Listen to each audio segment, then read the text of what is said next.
y continuó haciendo estudios en la misma casa de estudios en producción agrícola, en la Universidad Nacional Agraria de La Molina. Ha continuado trabajando en diversos trabajos y después ha terminado ya un doctorado. El doctor es PhD en Agricultura Sustentable en la Universidad Nacional Agraria de La Molina. Ha trabajado como investigador en el programa de raíces y tuberosas en La Molina, donde ha formado un banco de germoplasma de yacón, camote y otras raíces. También ha trabajado como asistente de jefe de práctica en los cursos de agrotecnia y prácticas agronómicas y como profesor en biohuerto en la Municipalidad Distrital de La Molina, eso es en Lima. También ha sido asesor en el cultivo de camote de pulpa morada en la zona de Satipo para la empresa internacional Hans, SAC. Y para otra empresa también ha sido asesor de cultivo de papa en la empresa Inveragro Perú, Producciones Agrícolas. Actualmente es docente ordinario de la Facultad de Ciencias Agrarias de nuestra universidad, donde ha desempeñado las funciones de secretario de coordinación de facultad, jefe de laboratorio de suelos y aguas, también jefe de topografía de nuestra universidad de facultad. Ha sido director del centro de producción en el Tercer Mundo, donde tenemos 18 hectáreas para experimentar. Luego ha sido responsable de la facultad como presidente de comisiones, ha sido presidente de la Comisión de Prácticas Preprofesionales, presidente de la Comisión Académica de Homologación y Convalidación de Asignaturas y de Revisión de Sílabus. También forma parte como revisor por pares de la revista Agropecuaria de la Universidad de Guayaquil, Ecuador, y también lo mismo de una universidad de Venezuela. Tiene publicaciones y artículos científicos a nivel nacional e internacional y publicación de manuales agronómicos, sobre todo de cultivos de camote, yuca, y finalmente ha sido designado como director encargado de la unidad de investigación de acá de nuestra facultad y es asesor de varias tesis que están en camino, otras ya han sido sustentadas.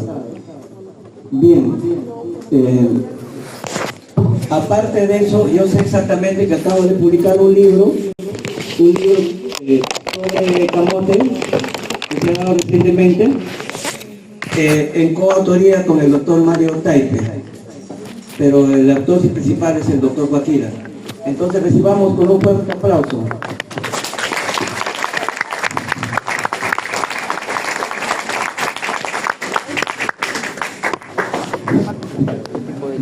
Buenos días con todos. Para mí es un gusto compartir con todos ustedes. Sé que muchos de ustedes de repente no saben el tema que voy a presentar, pero algunos ya han sido mis alumnos y conocen un poco, ¿no? Pero de todas maneras lo hago con mucho cariño para todos aquellos que no conocen. Gracias por la presentación del doctor, nos da vida de Molinero 100%, ¿no? Formación, pregrado, maestría, doctorado. Yo les recomiendo que estudiar en La Molina es también bueno. Acá, primero estudiar acá y hacer su maestría. Les recomendaría que lo hagan allá, ¿no? Muchos de los colegas que están aquí en la universidad lo han hecho de esa forma, ¿no? Han sido estudiantes acá, han terminado su pregrado y luego han hecho su doctorado en La Molina. Entonces, una cosa es hacer estudios de pregrado y hacer posgrado en La Molina, ¿no? Dicho esto, vamos a empezar con esta presentación y espero que sea de su agrado, y si no, me lo levantan la mano y me dicen, profesor, les hago la pregunta de frente, ¿no? Al grano. Bien, hoy voy a tratar lo que es agricultura sostenible o sustentable, que es lo mismo, ¿no? De la biodiversidad. Todo esto frente al cambio climático. Lo que todos nosotros sabemos que hoy en día el gran desafío que nosotros profesionales nos guía es el gran cambio climático que existió, existirá y siempre ha habido, ¿no? Entonces, ¿cómo enfrentar sobre esto, frente a esto fenómeno natural que nadie lo puede parar, ¿no? Entonces nosotros tenemos que prepararnos de alguna forma para poder atenuar y mitigar sobre estos cambios climáticos. Entonces, si vamos a entrar a las definiciones, conocimientos, qué cosa es una agricultura sostenible, sustentable, ¿no? Y la biodiversidad. Todos están estrechamente muy vinculados, muy relacionados ambos, ¿no? Esta forma de la agricultura no es nueva, la agricultura sostenible sustentable no es nueva, sí siempre ha estado investigando, conociendo, pero el problema es que no se aplica. Pero como la agricultura tradicional ha llegado más o menos a su límite, hoy en día se buscan otras alternativas. Frente a eso nace esto, ¿no?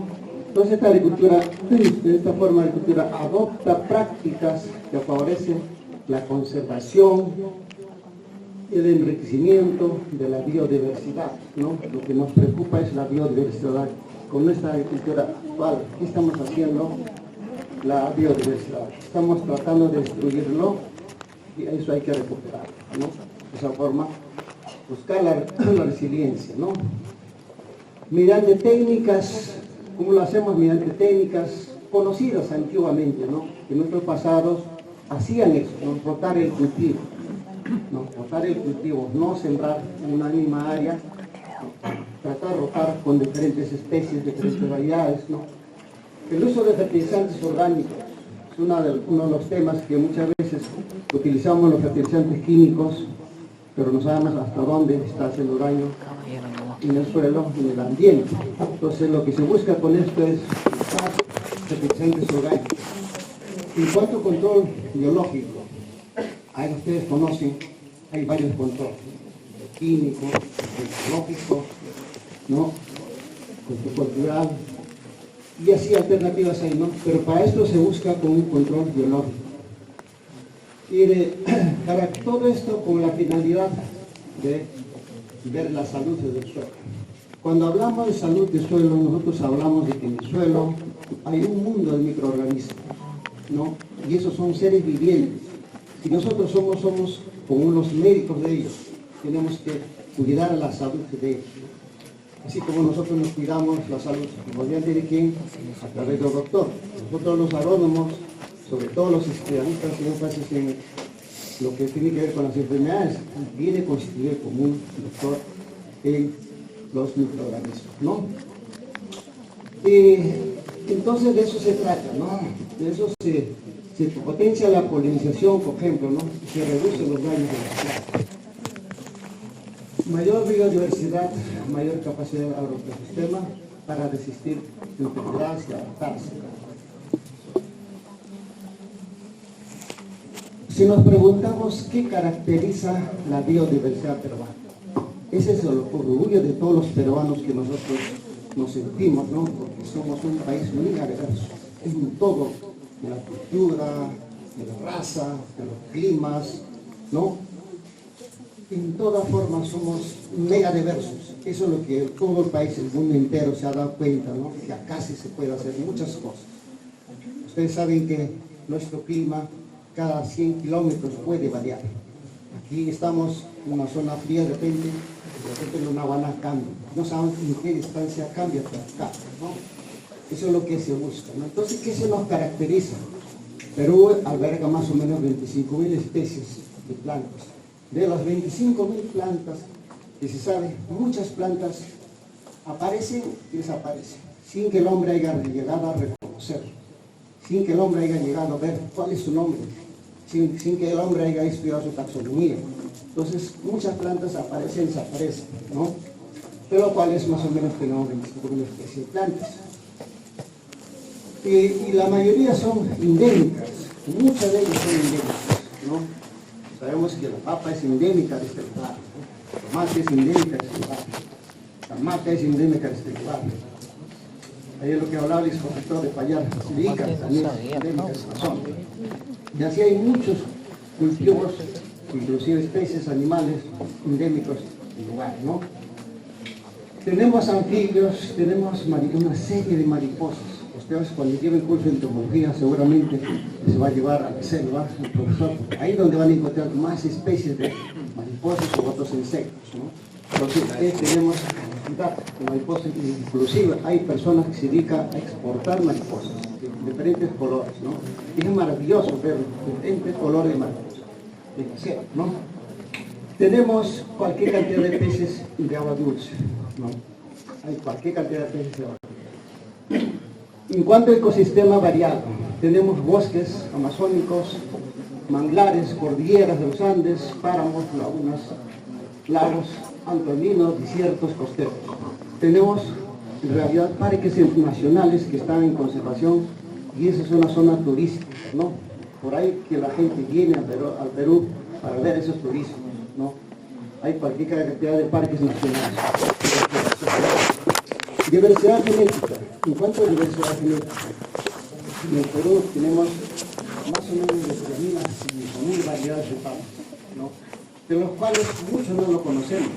Muchos están en las zonas altoandinas. Quienes lo conservan son los agricultores altoandinos. Pero ¿quién los paga ellos para que sigan conservando? En Perú, acá el gobierno siquiera le da un incentivo por lo menos para que ellos sigan conservando. No, lo hacen por amor. Ellos quieren esos cultivos, ¿no? De eso comen y eso le da la vida. Es una cultura para ellos. Entonces ellos conservan esa cantidad.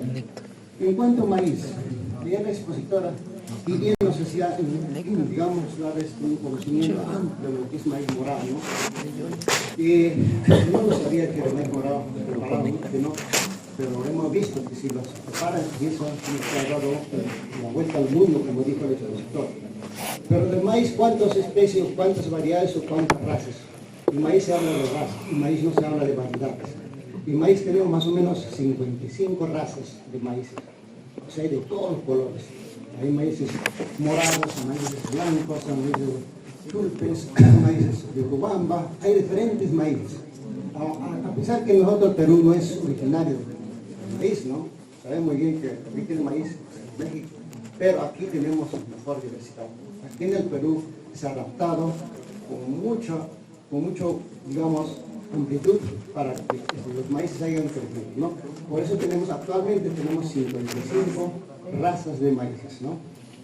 En cuanto al ají, Perú ha sido uno de los países que ha consumido ají. Ustedes se van al extranjero y se enterarán de que aquí se come un rico ceviche picante, ¿no? Y buen ají, ¿no? Entonces por eso también tenemos más o menos 50 ecotipos. Allá no se habla de variedades porque todavía no son variedades, se habla de ecotipos. Tenemos más o menos 50 ecotipos de ají. Entonces, como ustedes ven, ¿no? Tenemos diferentes, si hablamos de quinoa, por ejemplo, gracias a quinoa, el Perú ha sido conocido en 2013 y además ha sido declarado Año Internacional de Quinoa en el año 2013. Gracias a la quinoa, pues, el gobierno de Ollanta, su esposa, ha llegado a conocer diferentes países del mundo, ¿no? Y a raíz de hacer conocer la quinoa peruana, pues conocen todo que aquí tenemos diferentes variedades. Entonces, como se ve, tenemos diversidad genética de diferentes especies. Entonces, ¿por qué es importante conservar esto? ¿No? Porque sostiene la vida de muchas personas, ¿no? La cultura de muchas comunidades. Muchos agricultores en la sierra no cultivan porque quieren cultivar, porque es una forma de cultura, porque mediante la siembra ellos tratan de dialogar, tratan de planificar el futuro de esa comunidad, ¿no? Entonces es muy importante, ¿no? En especial de las personas altoandinas. Es esencial para medicina natural. Muchos cultivos que antiguamente se consideraban como una maleza, hoy en día es medicina, ¿no? Antiguamente la ortiga no era tan conocida, hoy es medicinal. El llantén es medicinal, el chupasangre es medicinal, ¿no? Y muchas plantas, hasta diente de león que lo vemos en los jardines es medicinal. Hay muchas malezas que son medicinales. Entonces tenemos esa gama de plantas que están, ¿no? En la naturaleza y son medicinales, ¿no? Y son alimentos nutritivos. Todos sabemos que nuestros alimentos que se siembran en el alto andino es mejor que lo que se siembra, ¿no? Todo esto permite, pues, ¿no? Ver que ya estamos conocer el cambio. Entrando en lo que es el modelo de integración de la biodiversidad. ¿Cómo le integramos toda esta biodiversidad que tenemos, ¿no?, en nuestro planeta? ¿No? Primero es aprovechar los conocimientos ancestrales. Los antiguos peruanos conocían muy bien cómo sembrar la papa y las zonas muy apropiadas para que no se produzca el helado. ¿Dónde lo sembraban? Baruaros y los andenes son las zonas, y donde ahí no les afectaban las plagas ni enfermedades, ¿no?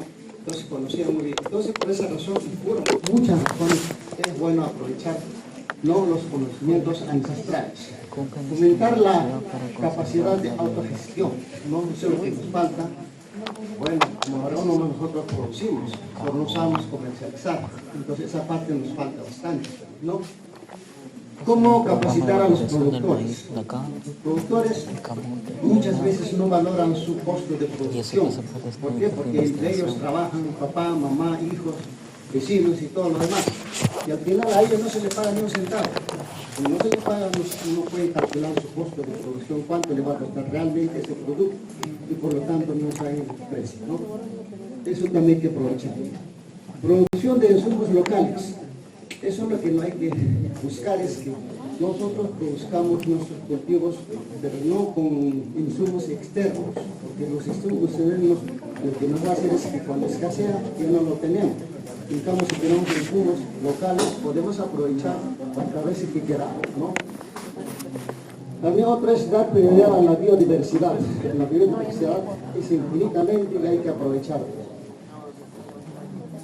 Hay que estar monitoreando continuamente esta biodiversidad que existe, ¿no?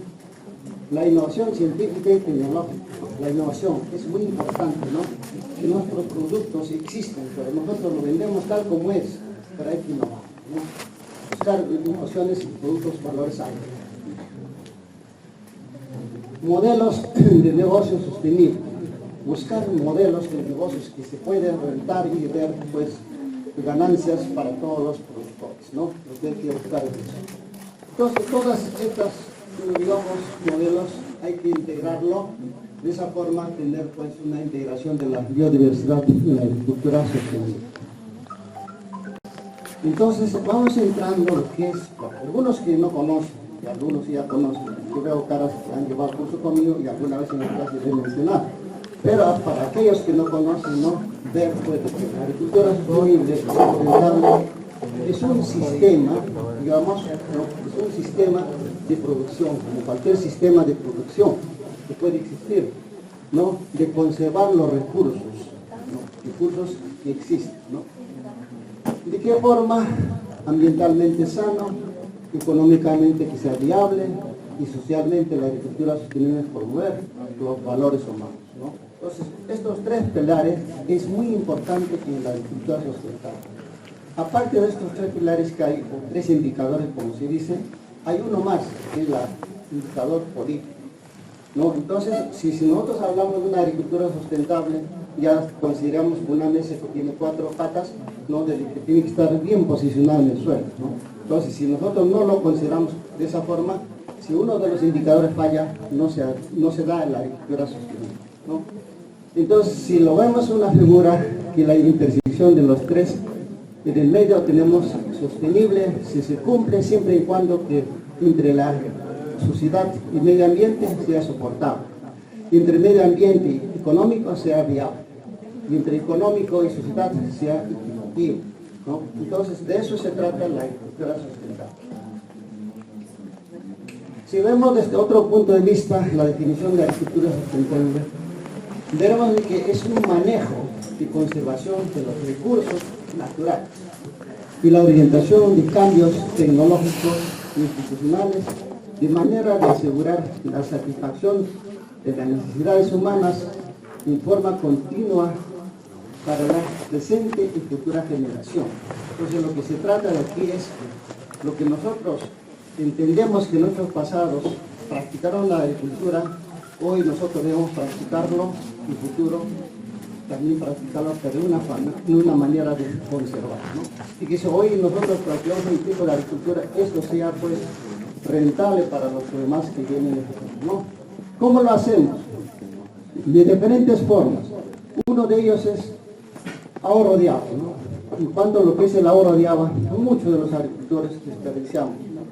Ustedes saben muy bien que diferentes cultivos se siembran bajo el agua. En el caso de los hombres, muy notorio el arroz, ¿no? El arroz se siembra en unas pozas, ¿cuánta agua se pierde? Y esa, aparte que bueno, se pierde, pero no solamente se pierde, sino hace daño, contamina. Contamina el subsuelo y contamina el ambiente, ¿no? ¿De qué forma lo contamina el ambiente? Nosotros aplicamos fertilizantes y esos fertilizantes muchas veces no lo toman. Por caso, ejemplo muy notorio es el nitrógeno, ¿no? El nitrógeno lo aplicas y eso pues se volatiliza, si es que no lo has hecho bien. Y esa agua también que está con nitrógeno se filtra, ¿no? Se nitrifica y el subsuelo contaminado. Entonces hay que saberlo, digamos, manejar el agua, ¿no? Ahorrar de esa forma. Uso de energías renovables, ¿no? Muchas veces nosotros estamos dependiendo hoy en día, esta luz que tenemos nosotros, dependiendo del agua, porque toda esta luz, esta energía es a consecuencia del chorro de agua que sale y baja, ¿no? Pero frente a eso podemos buscar otras alternativas, ¿no? Hoy en día pues hay, digamos, energía que se puede producir de diferentes desechos orgánicos. Se puede producir energía, digamos, de radiación solar, captar radiación solar, paneles, captarla y tener la energía. Podemos aprovechar vientos que existen, convertirla en energía. Podemos ir al mar, digamos, las olas grandes que rompen, y de eso aprovechar energía. Hay diferentes formas de aprovechar energía. De eso se trata la agricultura sostenible, ¿no? Conservación de suelo. Es un tema muy importante, conservar el suelo. Un suelo, ¿cuántos años demora en formarse? Desde que comienza de la materia prima hasta que llega a ser un suelo orgánico productivo, miles y miles de años, ¿no? Se puede decir hasta 10.000 años se produce desde que se metió, eso de roca netamente hasta formar el suelo. Entonces se demora muchos años. Entonces, si nosotros no lo manejamos, no lo conservamos, en un día o unas horas podemos hacer formar el suelo y logramos todo. Entonces lo que acá se trata es conservar eso. Igual conservar los animales y vegetales. Entonces, para eso existen ciertos principios que hay que saber. Si tú no sigues estos principios, todo va bien. Si tú no lo sigues estos principios, estos principios empezaremos con número 1, por ejemplo, monitoreo de otros recursos hídricos. 2, respeto de los derechos humanos, condiciones de trabajo, inclusión social. 3, manejo de residuos, ¿no? Hacer un buen uso de los residuos orgánicos desechables que los buscamos cada día toneladas y toneladas, ¿no? 4, manejo de aplicación agroquímicos. Y en esto de manejo de aplicación agroquímica tenemos mucho cuidado, ¿no? Manejamos agroquímicos indiscriminadamente, ¿no? O sea, echamos inclusive agroquímicos que no le corresponde echar, y a veces echamos de las cosas inadecuadas. A veces tenemos mucho cuidado. Sí, gestión de inocuidad y capacidad, ¿no? En esta parte también no sabemos hacer un seguimiento, o sea, lo que sembramos y que cosechamos, a veces no apuntamos, queríamos sembrar, queríamos hacer el manejo de las malezas, queríamos regar, no hay una secuencia, por lo tanto no podemos hacer la trazabilidad en qué parte, en qué secuencia hemos fallado. Es uno. En relación a la comunidad local, ¿no? En las comunidades locales se lleva una relación armoniosa, ¿no? Gestión de la biodiversidad ecosistémica. En cuanto al ecosistémico, por ejemplo, también hoy en día muchas zonas turísticas que quieren vivir acá en Perú, estar una semana, un mes, vivir ahí en la zona, practicar como lo practican en esa zona. Y es digamos, una de las bondades que tenemos para aprovechar, ¿no? Gestión de energética, manejo de consuelos y aseguramiento de la sanidad y bienestar. Entonces, todos estos principios, cada uno se define, y estos principios se definen de investigación.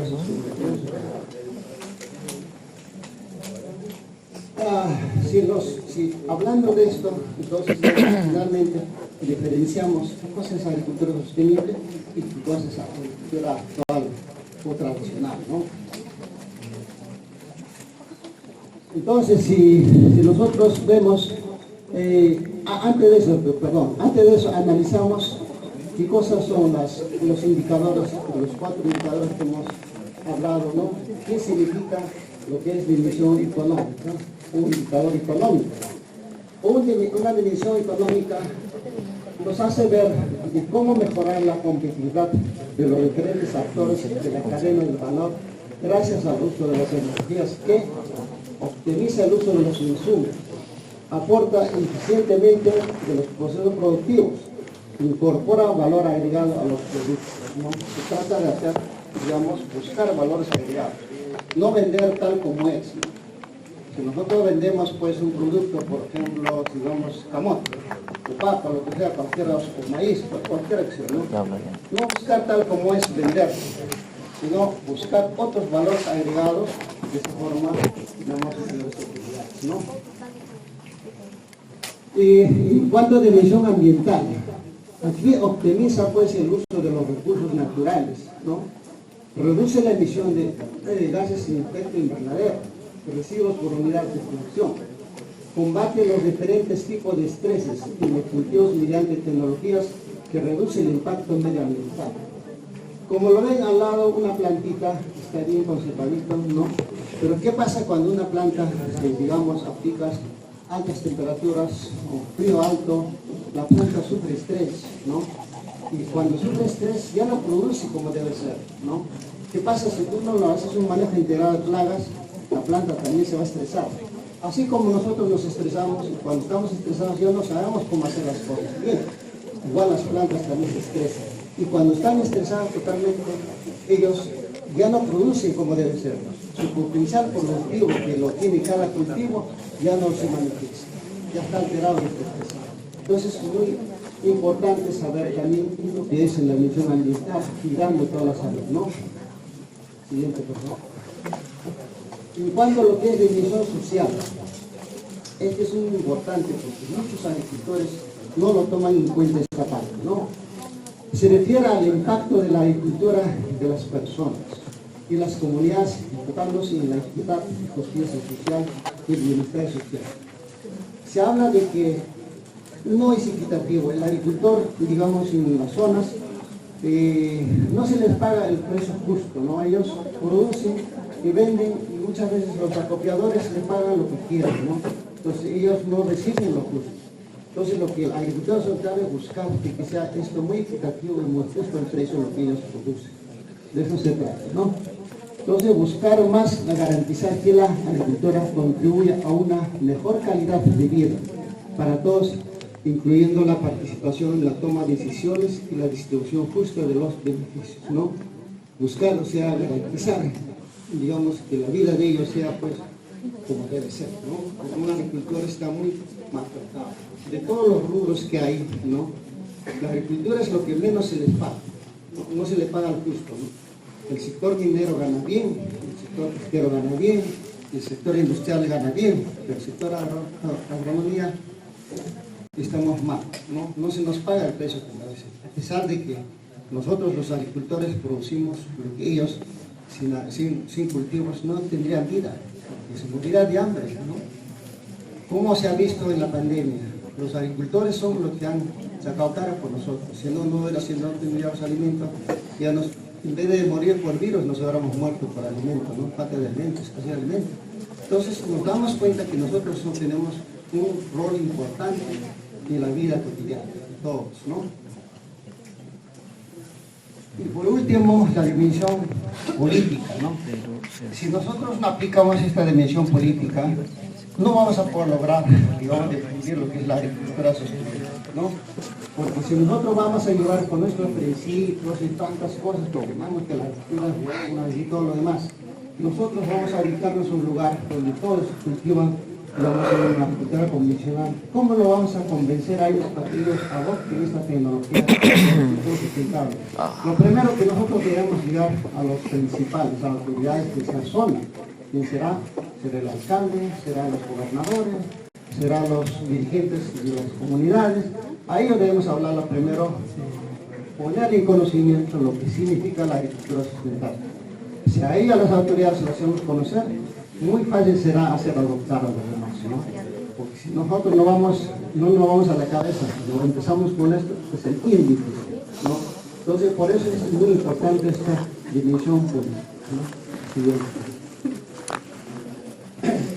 Entonces, vemos cuáles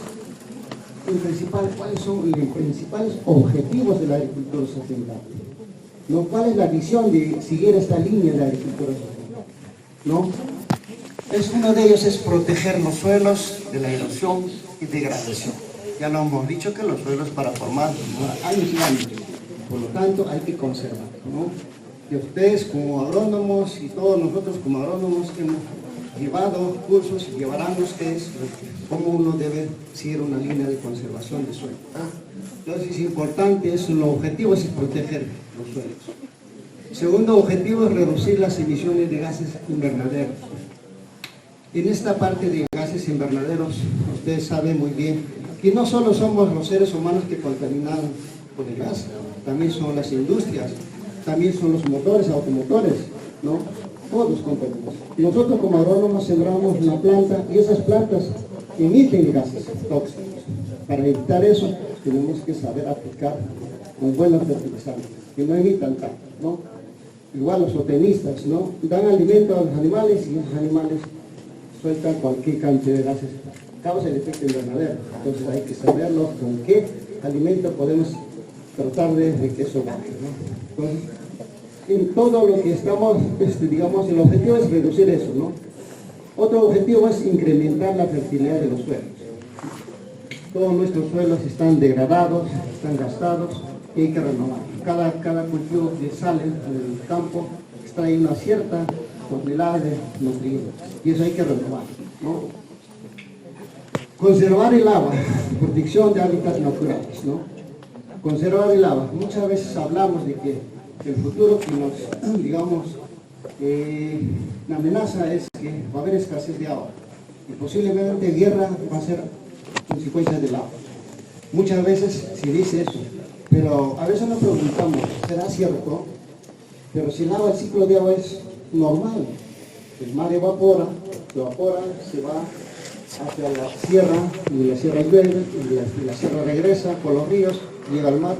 Constantemente está ocurriendo eso. Entonces yo me pregunto, ¿por qué va a faltar agua?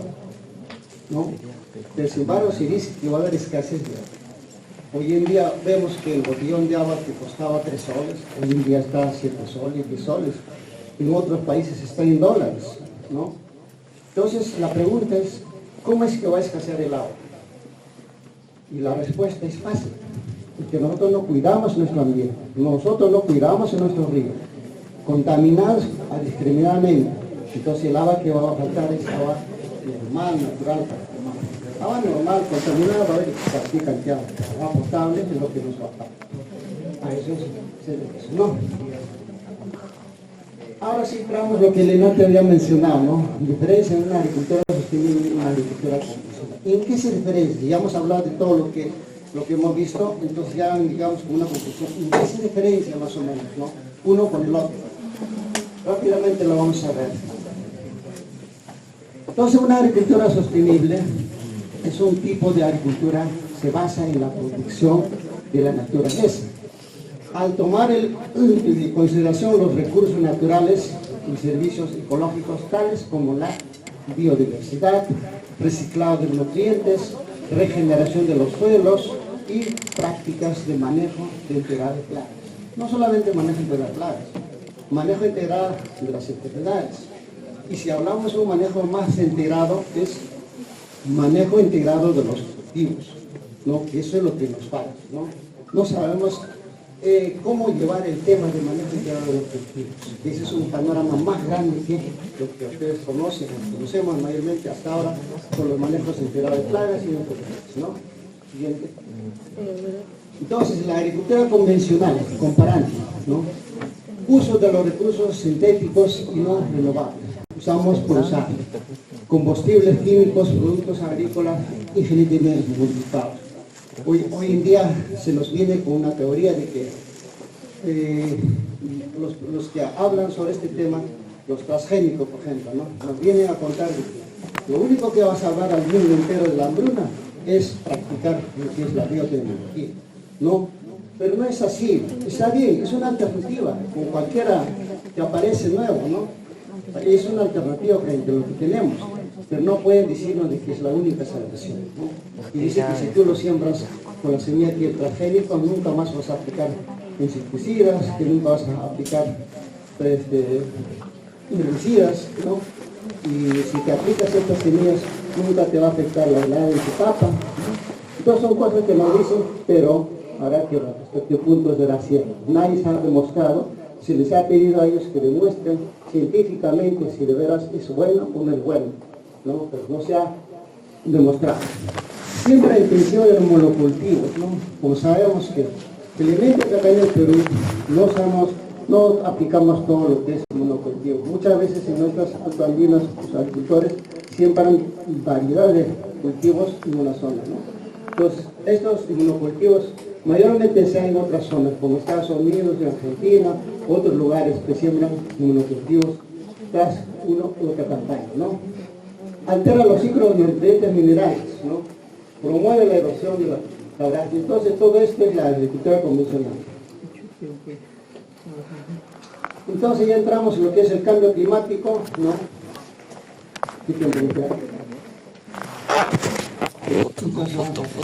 Entonces vamos a ver lo que es el cambio climático, ¿no? Uso excesivo, ¿no? Digamos, reducción de las aguas superficiales, alteración de la floración, polinización, incendios forestales. Con los últimos años hemos visto cómo se han quemado bosques grandes en Estados Unidos, ¿no? Sequías acá en el Perú, hemos tenido sequías en la parte norte y en la parte sur. Es al revés, ¿no? A veces en la zona de norte está inundada de agua y la zona del sur, hay sequía total. Es al revés a veces, ¿no? Precipitación excesiva del agua. También siempre constantemente tenemos, ¿no? Entonces el cambio climático y la economía global y la sociedad y la seguridad alimentaria, los agricultores de los países menos desarrollados son los que más somos afectados sobre esto, ¿no? La agricultura tiene una gran potencialidad para mitigar el cambio climático, pero no lo hacemos. Muchas veces no tenemos conocimiento de cómo mitigar esto, ¿no? El agua es crucial, posiblemente es el factor limitante más crítico para la agricultura. Dignificación de los sistemas de riego, hoy en día felizmente eso está funcionando, ¿no? Y así, para el año 2050 se estima que la mitad de la superficie arable actual será improductiva, debido a la desertificación y la erosión, ¿no? Cada vez echamos productos que nos volvían a desiertos y desiertos, ¿no? Y hemos visto que en la zona de Ica se ha exportado espárragos, ¿no? Y con eso justamente hemos exportado el agua hacia Ica, se ha quedado sin agua. Esa es una cosa que se nos... ¿no? Siguiente, por favor. No es sostenible. Entonces, estas fotos son recientes, ¿no? Que ha salido de los periódicos y noticiosos, cuenta al mundo ahora, ¿no? Cómo el fenómeno ha afectado en la zona de Cañete, ¿no? Muchos agricultores paperos han sido afectados por la producción, ahora ustedes habrán escuchado por las noticias, ¿no? Y han perdido hectáreas y hectáreas de pasto, ¿no? En la parte del norte, en Piura, cómo las casas han sido inundadas del agua, ¿no? En la zona de Puno, como los agricultores, como los auqueños se han muerto por falta de agua, ¿no? Y los cultivos se han secado, ¿no? Entonces, frente a eso también nacen nuevos modelos de agricultura. Uno de ellos sería pues el modelo de agricultura urbana. Y nuestras azoteas, en vez de estar desocupados, podemos sembrar nuestras plantas y tener nuestros cultivos, nuestras hortalizas, ¿no? O también una agricultura hidropónica, ¿no? No necesita el suelo, solamente con el agua se hace el cultivo, ¿no? Y agricultura vertical. Si no tenemos espacio en el suelo, podemos hacer hasta arriba, ¿no? Eso sí. Entonces, el cambio climático pues, adapta, pues, digamos, clima o agricultura climáticamente vigente, ¿no? Uno cambia, ¿no? Entonces, productividad, adaptación, mitigación. ¿Cuál de ellos practicamos? Agricultura sostenible adaptada al clima o agricultura climáticamente vigente. En conclusión, desafíos y cortos a mediano plazo, ¿no? Coordinación institucional de actores. Promueve sinergias entre organismos públicos y productores, comunidades sociales civiles. Favorece políticas integradas coherentes a nivel territorial. Gestión integrada de recursos naturales renovables. uso sostenible del agua, uso sostenible del suelo, uso sostenible de la biodiversidad. Visión ecosistema que considera límites, ¿no? Regeneración de los recursos. 3. Sostenibilidad ambiental, social con valor agregado. Esto integra buenas prácticas ambientales, responsabilidad social en la producción. Mejora la imagen de productos agrícolas frente a la concentración. Entonces, promover la agricultura frontal reconociendo la existencia de los diversos tipos de sistemas productivos y la necesidad de avanzar hacia una agricultura más sostenible en ellos, promoviendo las prácticas productivas sostenibles, incorporación de las prácticas agrícolas, reconocer lo que es la agroecología, reconocer lo que es la agricultura orgánica y la certificación sostenible. Entonces, finalmente, buscar, ¿no?, hacia un protocolo o principio de agricultura sostenible. Principios y criterios de la sostenibilidad y recomendaciones de buenas prácticas agrícolas, considerando referentes y tendencias nacionales e internacionales. Con esto llegamos a referentes creíbles y validando las facilidades de integración de las prácticas de recursos sostenibles en sectores productivos. Un lenguaje común, reconocimiento de los que ya se han desarrollado, principios y criterios, recomendaciones de buenas prácticas agrícolas y de demás. Bien, no, realmente hablar esto de agricultura sustentable es amplio, es cansable de repente para muchos de ustedes, ¿no? Pero les pido disculpas si no excedo el tiempo, pero es interesante que ustedes sepan que hay alternativas, ¿no? La agricultura convencional, desde que apareció desde los años 40, 60, está llegando al límite. Frente a eso hay otros sistemas de cultivos como la agricultura orgánica, agricultura biodimensional, dinámica y todos los demás que están apareciendo nuevos. Solamente les recomiendo que cada uno de ustedes sea autónomo de tomarlo o no tomarlo. No es una recomendación propia. Muchas gracias.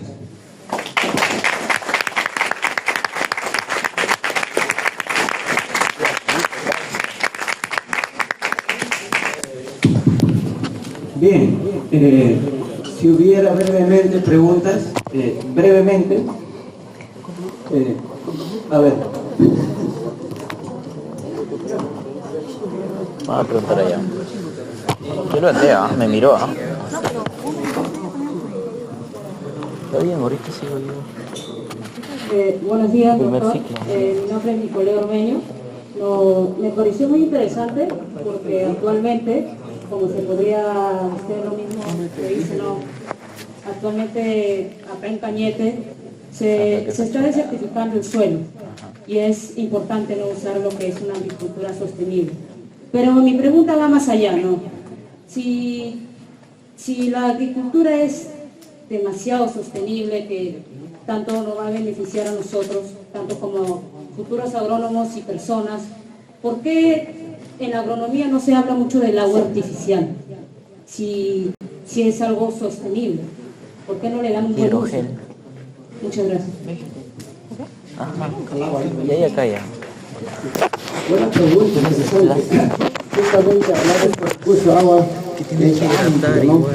¿Por qué nosotros, los agrónomos, Luego añadir agua, porque eso suelta el agua todo y lo hace casi agua, tienes que volver y que lo mantenga. Entonces, hay alternativas, ¿no?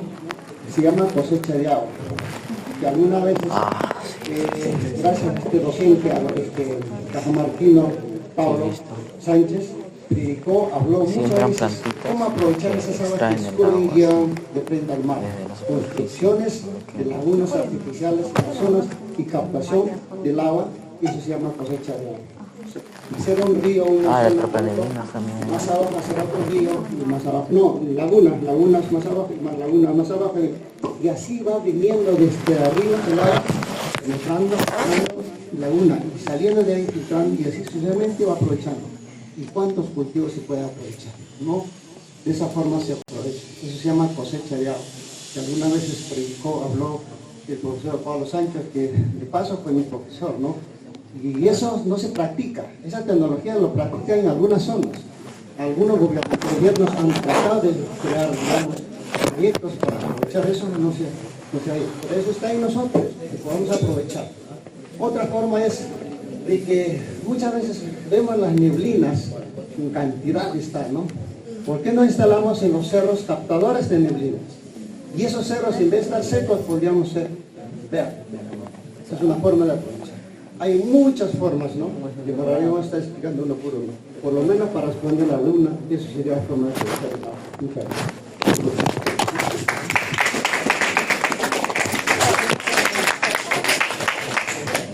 Bien, breve, conciso.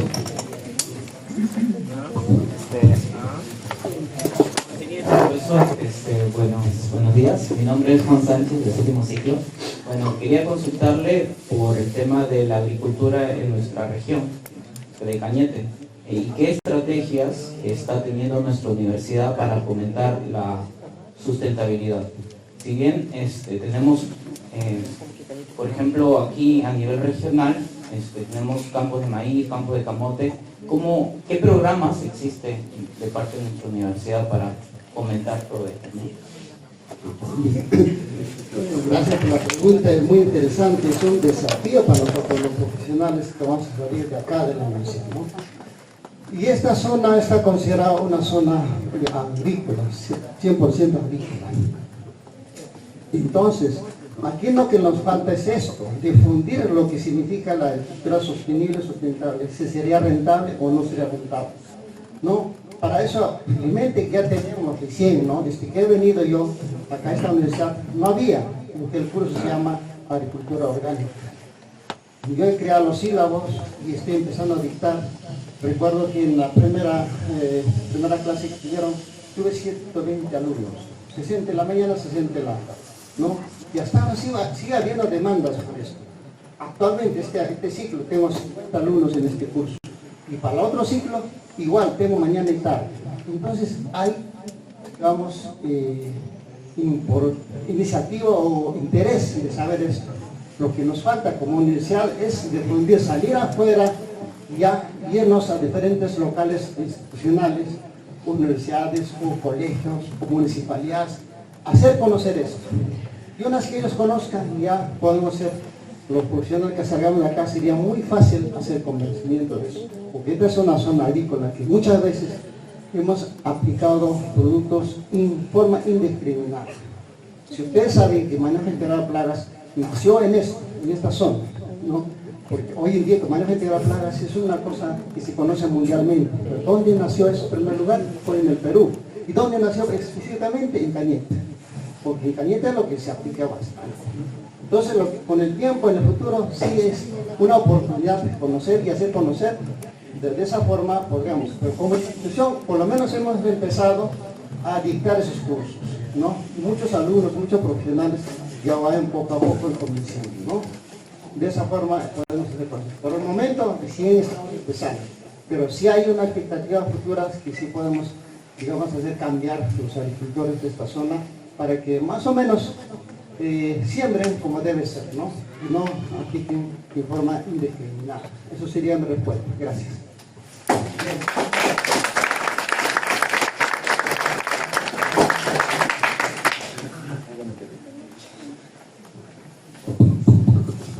Bien, agradecemos al doctor Roberto Coquira por su brillante exposición. Entonces, a ver, cuando empiezan a bostezar es porque les falta oxígeno. Por eso abrí una entrada de oxígeno. Ya, y le he cerrado por la bulla, pero puedes abrirlo, por favor, para que circule el aire que contiene oxígeno. Y nosotros, ¿qué absorbemos? Oxígeno.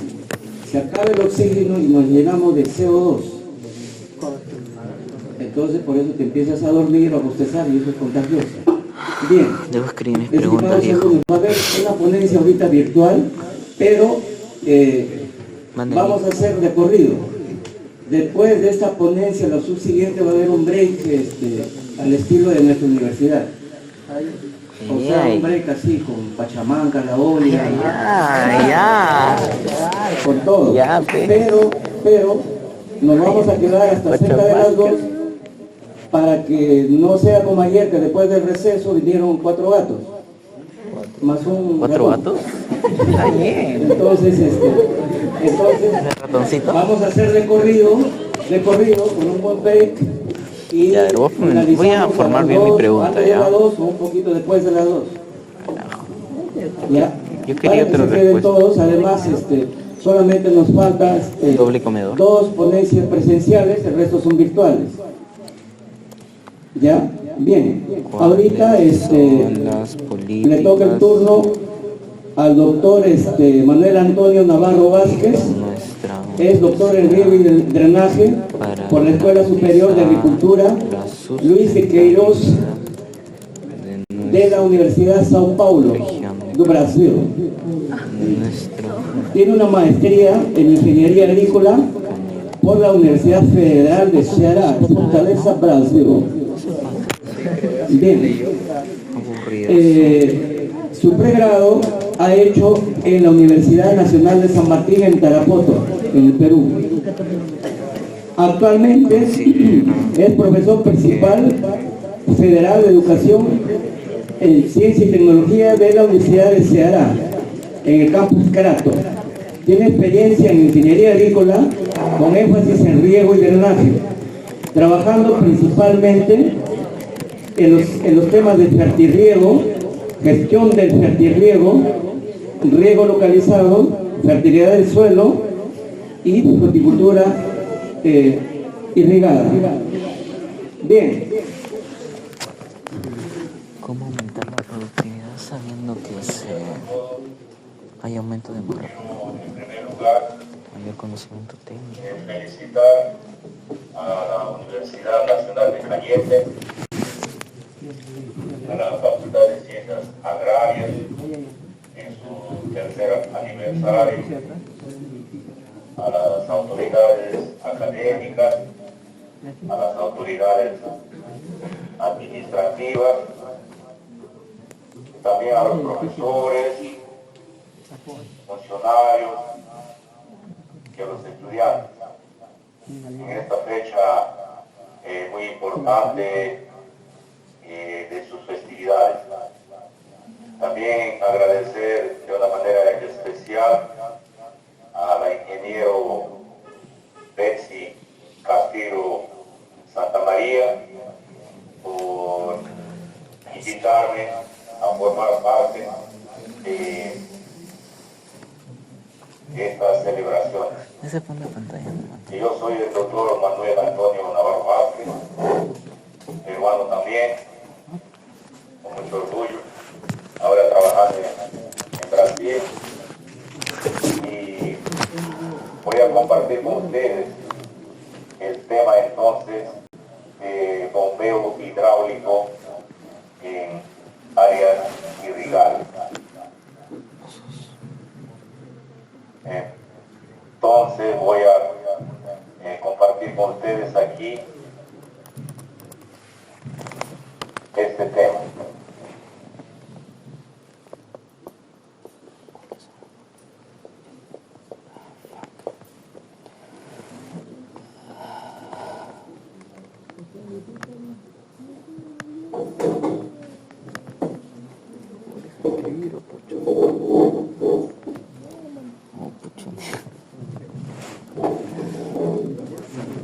Cantidad de registro.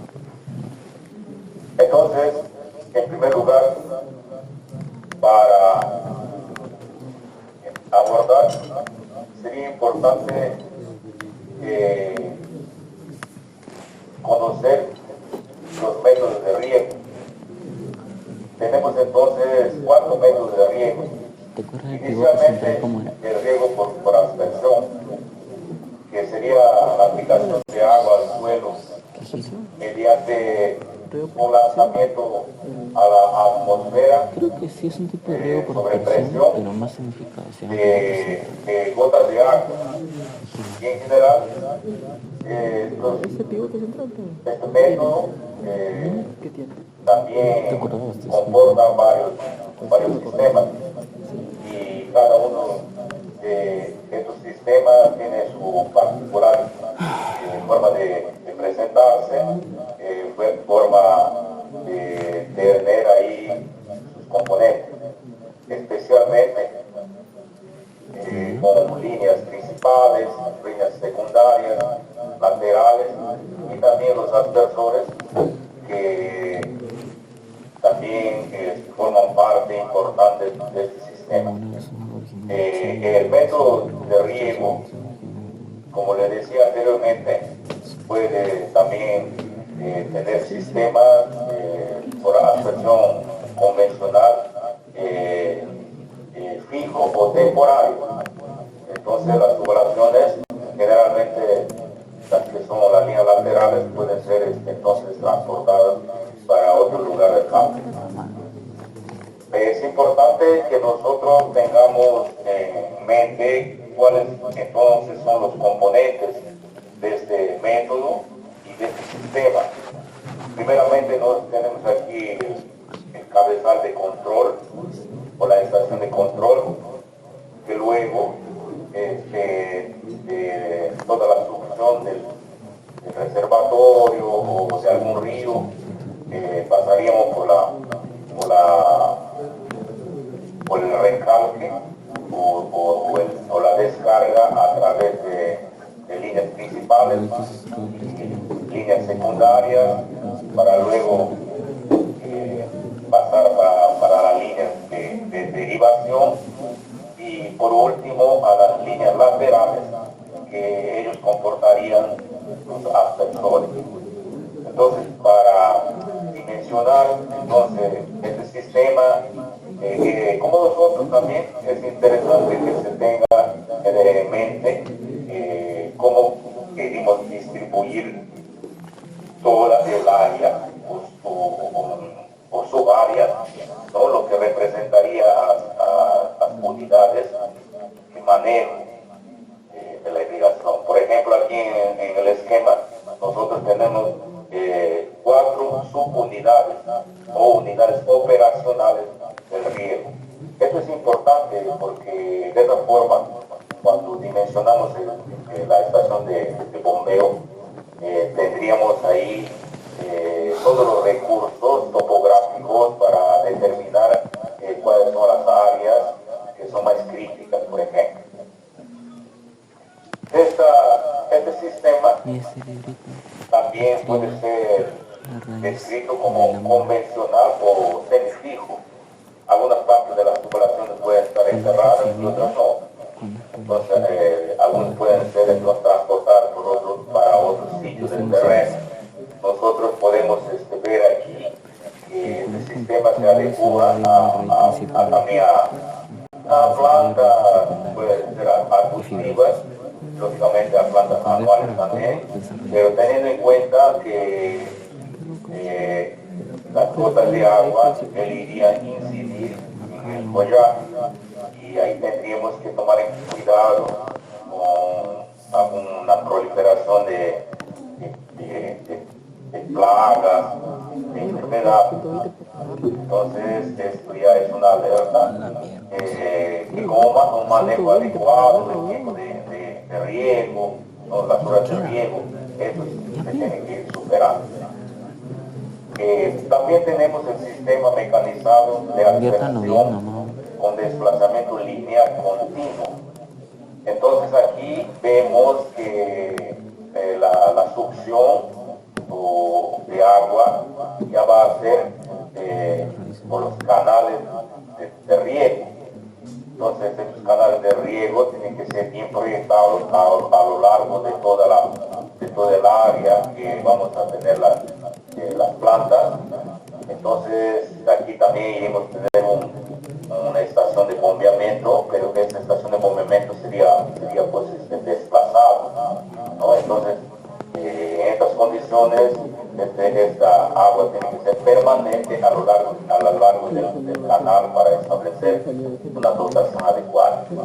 Por otro lado, también tenemos sistemas, si no utilizamos canales, tendremos que utilizar mangueras acoplados a hidrantes. Estos hidrantes lógicamente estarían presurizados y ahí todo el desplazamiento, entonces estas mangueras irían acompañando la dotación de agua para todo el sistema. Lógicamente el método de irrigación por aspersión también comporta el sistema mecanizado de aspersión con desplazamiento radial, los famosos pivos centrales.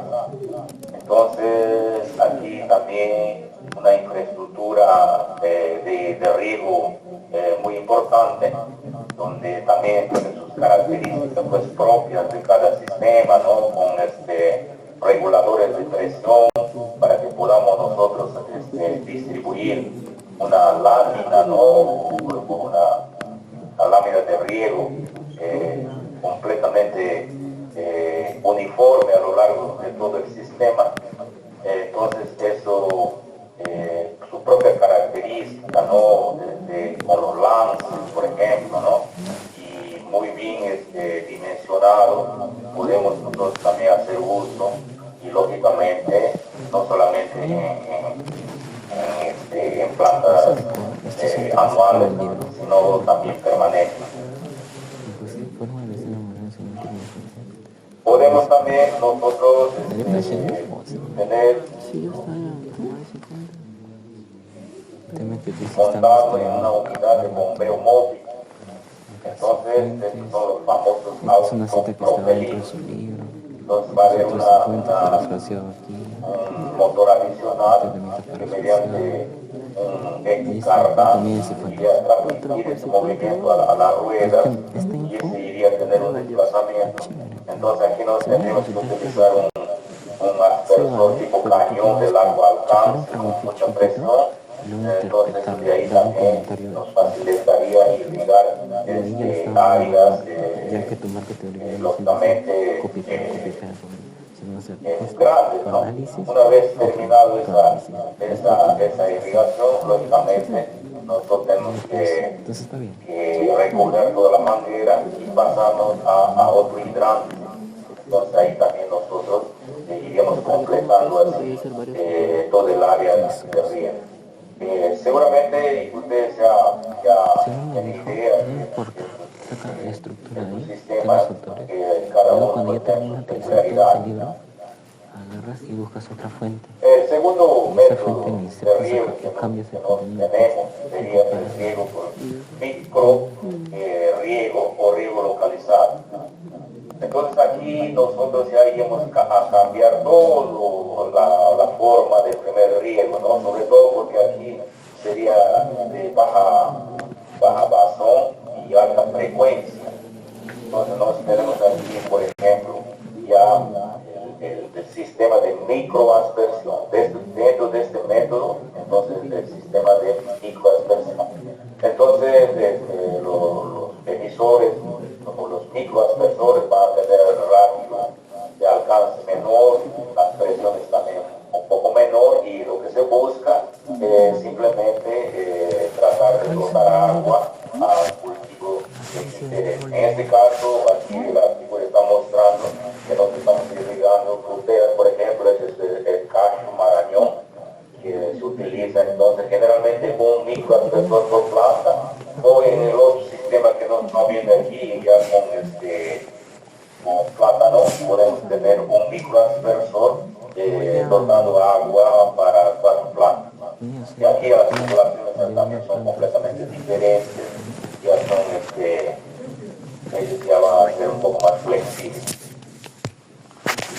Este método comporta también el sistema por goteo.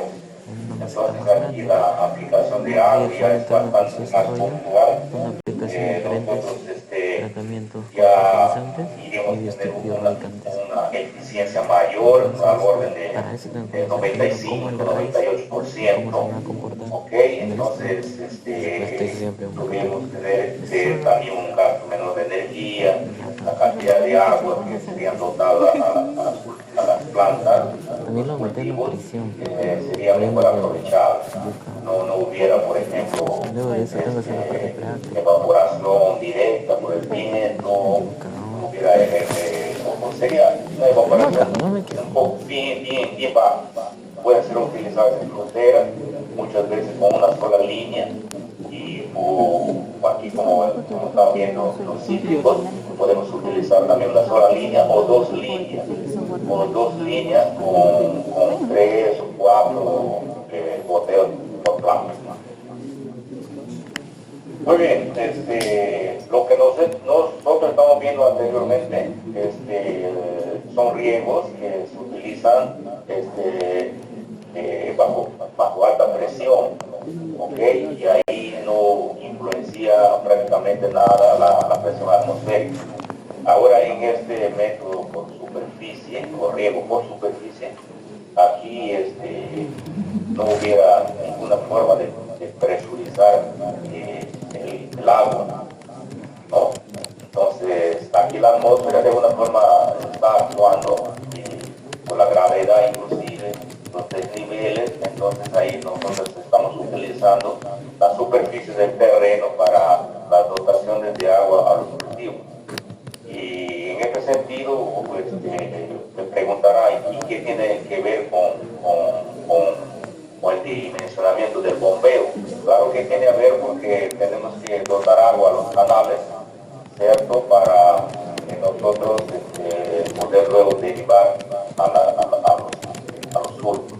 Aquí nosotros podemos tener pues, un sistema de riego por surco recto, ¿cierto? O con pendientes, inclusive. Después tener otra figura aquí, los sistemas de riego para surco recto también a nivel. También con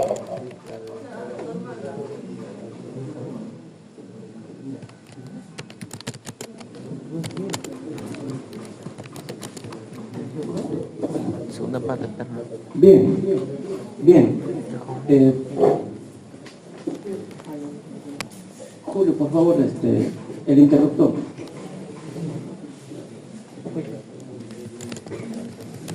Bien, profesor Aybar. Ay, Marco. Bien, estimados alumnos, como el profesor está en otro uso horario, la diferencia son de 3 horas. Entonces, esto es grabado, ¿ya? Y yo sé que les puede interesar este tema, se va a desarrollar después. Por problemas de tiempo, nosotros vamos a acelerar un poco, entonces el break está en camino. Hace 40 minutos me dijeron que en 40 minutos, ahorita ya serán después de 25 minutos. Entonces, vamos a aprovechar ese tiempo para que ponga el doctor Leandro Aybar. ¿Ya? Después del break, no se vayan a ir, porque pongo yo. Bueno, y todo lo que viene después son virtuales, sí, temas muy interesantes, en realidad todos son interesantes. Dense cuenta que la agronomía en realidad abarca demasiado. Si ustedes profundizan en un área solamente, van a ver que no hay fin. Se pueden hacer 12.000, 13.000 tesis solamente en un área de agronomía. Y también tengan en cuenta que antes era solamente agricultura. Las radículas Y la agricultura son las más importantes por eso. incluía agronomía, zootecnia, forestales y también industrias alimentarias. Todo ha salido de ahí, todo. Son las actividades primigenias del ser humano. Entonces, por eso es tan amplio, tan amplio. Bien, ahorita va a exponer nuestro docente, el doctor Leandro Joel Aybar Pebe, egresado de la Universidad Nacional San Luis Gonzaga de Inca, ingeniero agrónomo, con una maestría en producción agrícola en la misma casa de estudios. Actualmente cuenta con un doctorado en gestión pública y gobernabilidad.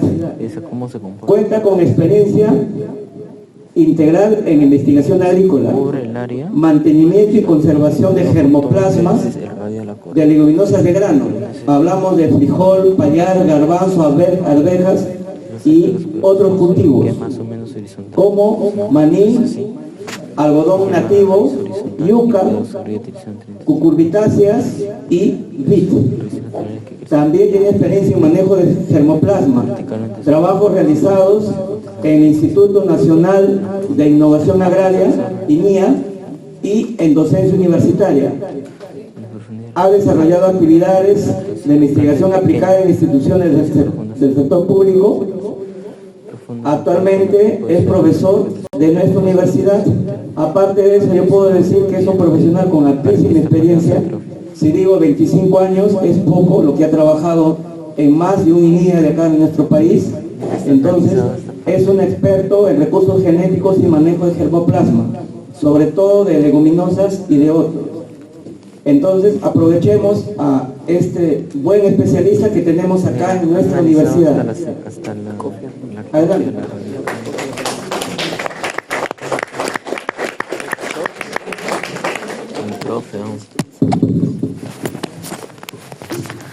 Buenos días. Voy a Especialista. exponer el tema del Especialista. Lo siguiente. Un crack de cracks. Bueno, muy bien. Aquí en esta vista vemos, ¿no?, las especies que tenemos en el caso de la leguminosa.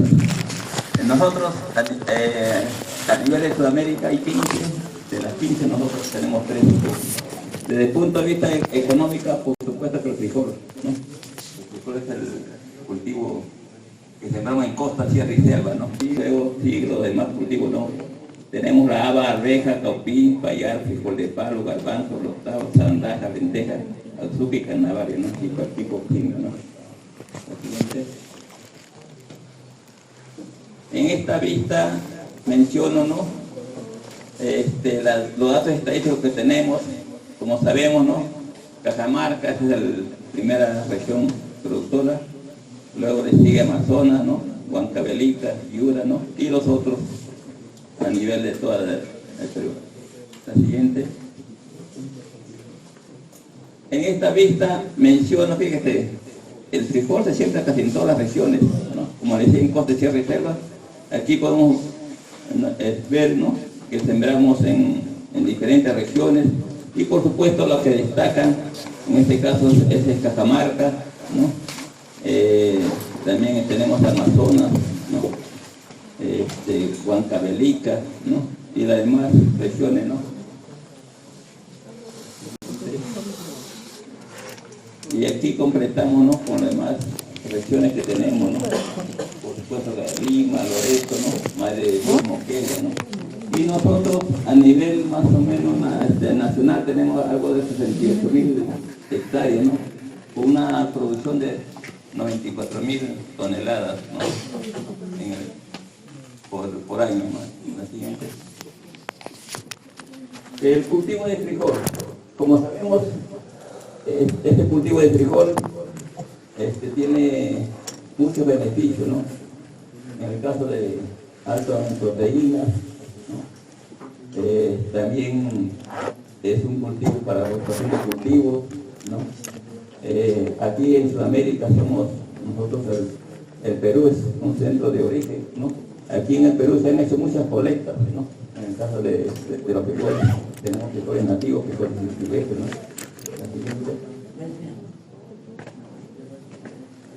Como decía, la importancia, aparte de la aportada de nutracéutico, también fija el nitrógeno atmosférico, ¿no? En este caso tenemos, por decir, nitrógeno barato, ¿no?, libre del medio ambiente, ¿no?, que fija a nuestras plantas y a nuestro suelo, ¿no?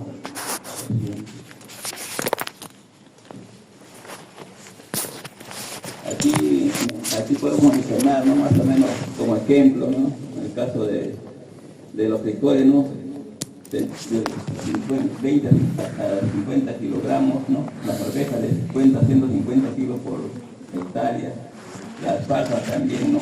Pero eso siempre se da cuando nuestro terreno está bien preparado, tenemos un pH óptimo, ¿no? Y por supuesto que tenemos todo el manejo adecuado, ¿no?, para nuestro cultivo, ¿no? En este caso, por eso se quisieron el nitrógeno atmosférico. La siguiente. Esta es una problemática del cultivo de frijol, ¿no? Se hizo años anteriores para ver, ¿no?, cuál era la problemática, ¿no? El virus del mosaico común, los nemátodos, los problemas fitopatológicos, entomológicos, ¿no?, falta de nuevas variedades, escasez de semillas aplicadas, cambio climático, ¿no? Y en base a eso hicimos un trabajo de mejoramiento, ¿no? Por ejemplo, el virus del mosaico común, ¿no?, era el que bajaba el rendimiento bastante. En este caso sí fue un trabajo de mejoramiento que después vamos a ver que se liberó una variedad resistente, ¿no?, en este caso a este virus del mosaico común. Siguiente. Vamos a hablar un poquito rápidamente del manejo del cultivo, ¿no? La preparación del terreno. En este caso nosotros usamos maquinaria, la siguiente. Desmalezado. Y empleamos el subsolado, ¿no? Que es importante en este caso para los terrenos que son de capas duras, los terrenos duros, ¿no?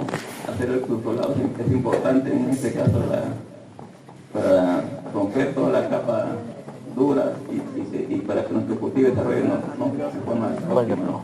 La siguiente. Las épocas de siembra es importante, ¿no? En el norte, por ejemplo, se siembra de marzo a julio, ¿no? Aquí en la costa central, nosotros sembramos desde febrero, ¿no? Hasta junio, ¿no? La época principal y secundaria, ¿no? De agosto a octubre, ¿no? Y en la costa sur, ¿no? Entre mayo y Pero julio, ahí va.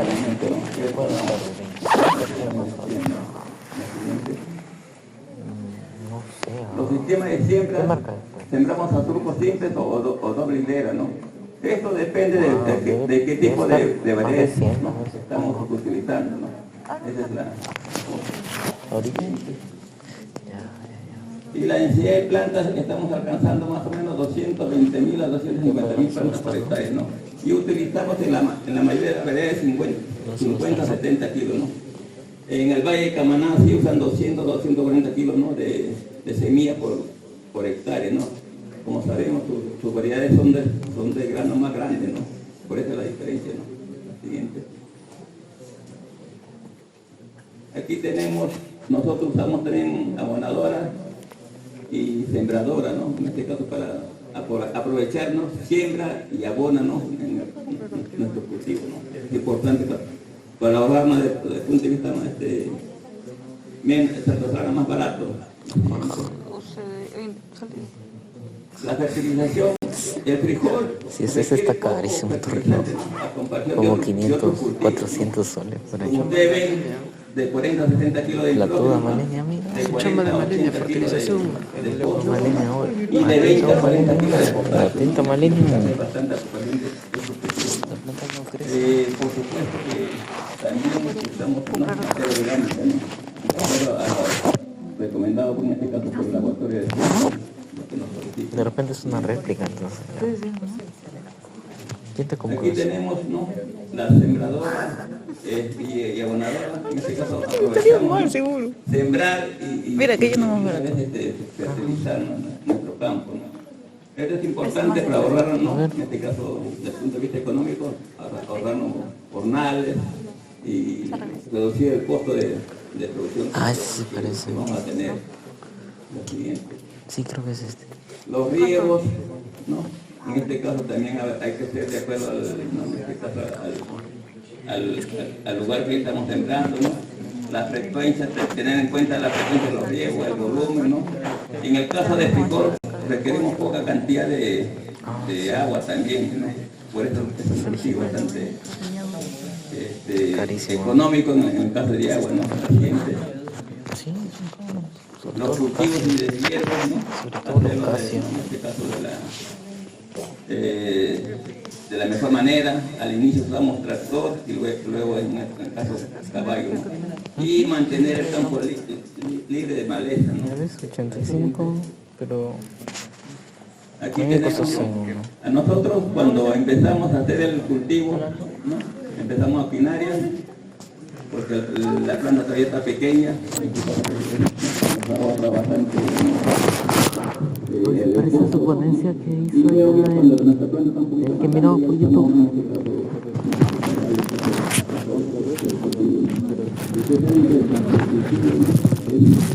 Remover el terreno, ¿no? Para que las raíces tengan el oxígeno y la planta desarrolle, ¿no? Y entre los principales problemas de plagas y enfermedades tenemos la moca blanca, el clostridium porema, ¿no? Los cloces, el iridillo y el amofalco, la cuasca, ¿no? Y las pudriciones radiculares, ¿no? El iridillo y el mosaico, ¿no? Dentro de las plagas clave es el segundo, ¿no? El clostridium porema, ¿no? Ese es el desafío, sí, en el caso del cultivo de este tipo. La siguiente. Y aquí aquí tenemos, ¿no?, los agentes causales, ¿no?, su nombre científico y algunos productos que usamos, ¿no?, en este caso para controlar nuestro problema, ¿no? En el gusano la mosca blanca, por ejemplo, ¿no?, usamos los productos que estamos ahí para combatirnos ¿Cuál era? y no tener problemas con nuestras plagas. Aquí seguimos con las cigarritas, coloritos, ¿no? Amposca. El pegador de hojas que anteriormente era problema, ahora no hay problema, usando medidor, ¿no?, los valores de brotes, vaina. Este sí es el problema, ¿no?, en el caso de frijol. El problema principal es la plaga clave que tenemos, el pseudoxema poema, ¿no?, y las perezas leguminosa, ¿no?, que nos atacan, en este caso a la vaina, ¿no? Siempre. Y aquí tenemos las principales enfermedades, el oidio, la chupadera fungosa, la roya y el mato.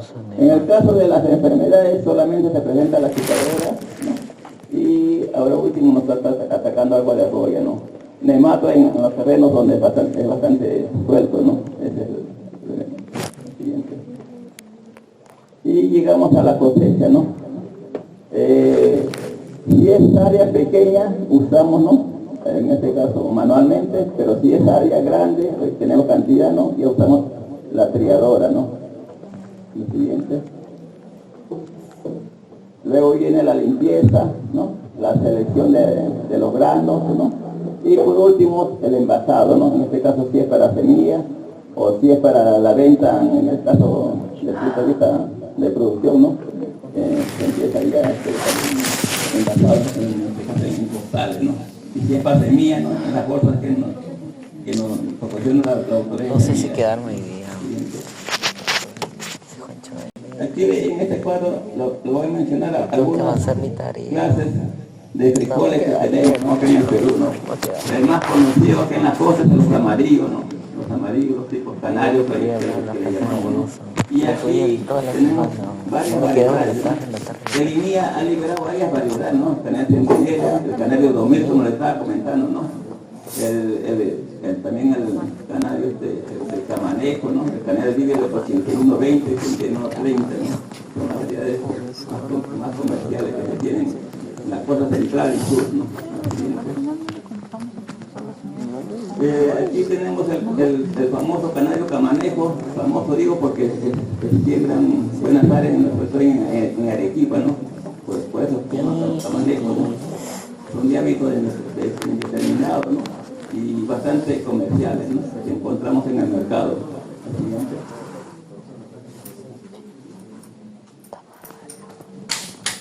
Aquí tenemos el blanco larán, esto sembra bastante aquí en Cañete, ¿no?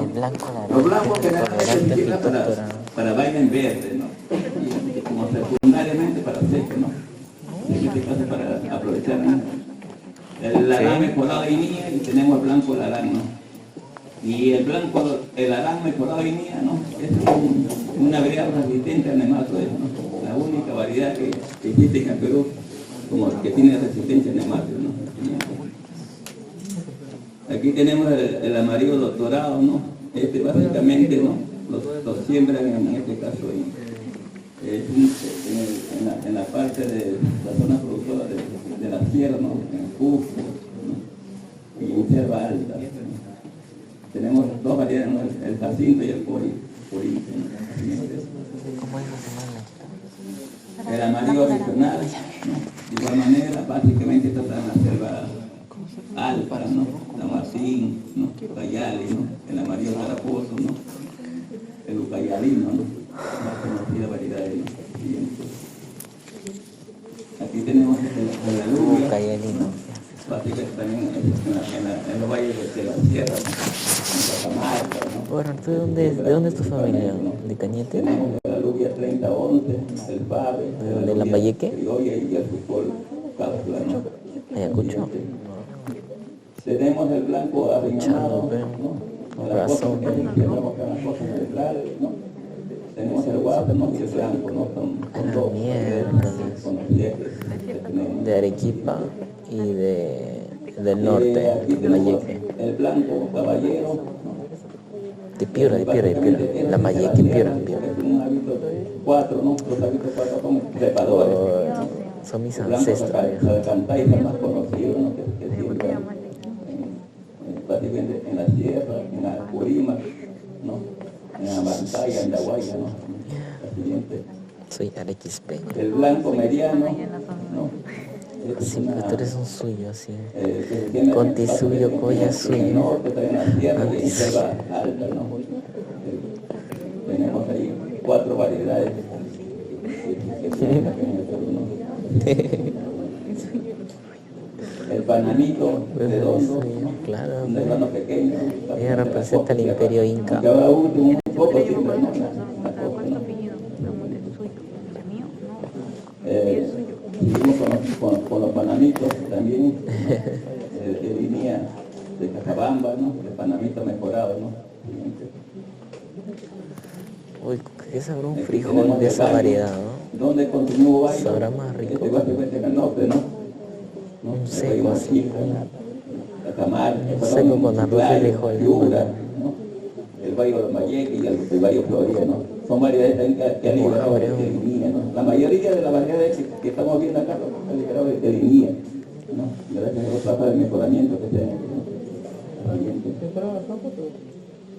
¿no? El Valle Andino, ¿no? También es básicamente de la sierra, ¿no? Cajamarca, Amazonas. El Valle Blanquito, el blanco laranja. el Glodiabamba, ¿no? Este es netamente de la sierra, ¿no? En Cajamarca, ¿no? Y en Amazonas, ¿no? Donde siembran, ¿no? Tenemos la variedad del Glodiabamba, ¿no? El pinto redondo, ¿no? Casi diferente en el norte, ¿no? En este caso la región de Blanco Amazonas, laranja, ¿no? lo que me parece. El pinto, ¿no? Un frijol. Aquí tenemos ya el comercial Cranberry, ¿no? ¿Cuál es En la sierra.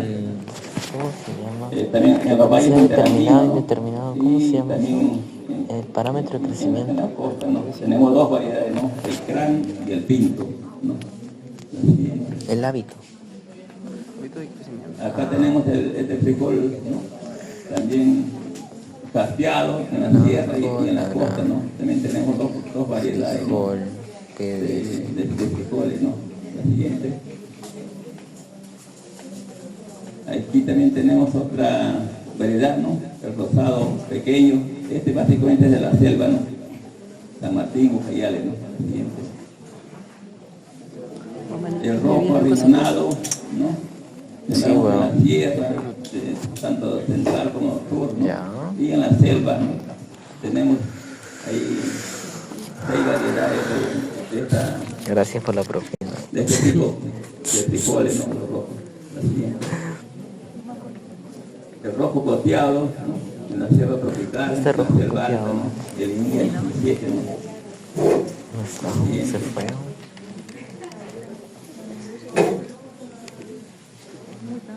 Y el Hoy se fue rojo coteado. Zaraoca, los Se frijoles fue negros, el frijol red kidney. también, que es cierto, estos sembramos tanto en la sierra, en la costa, en la selva alta, ¿no? Tenemos el Inía, ¿no? El blanco lara. El Martín y el Jamapa, ¿no? 2 variedades de Yo estoy a pie. estos frijoles de colores negros, ¿no? Siguiente. Se dice Y gracias. aquí ya tenemos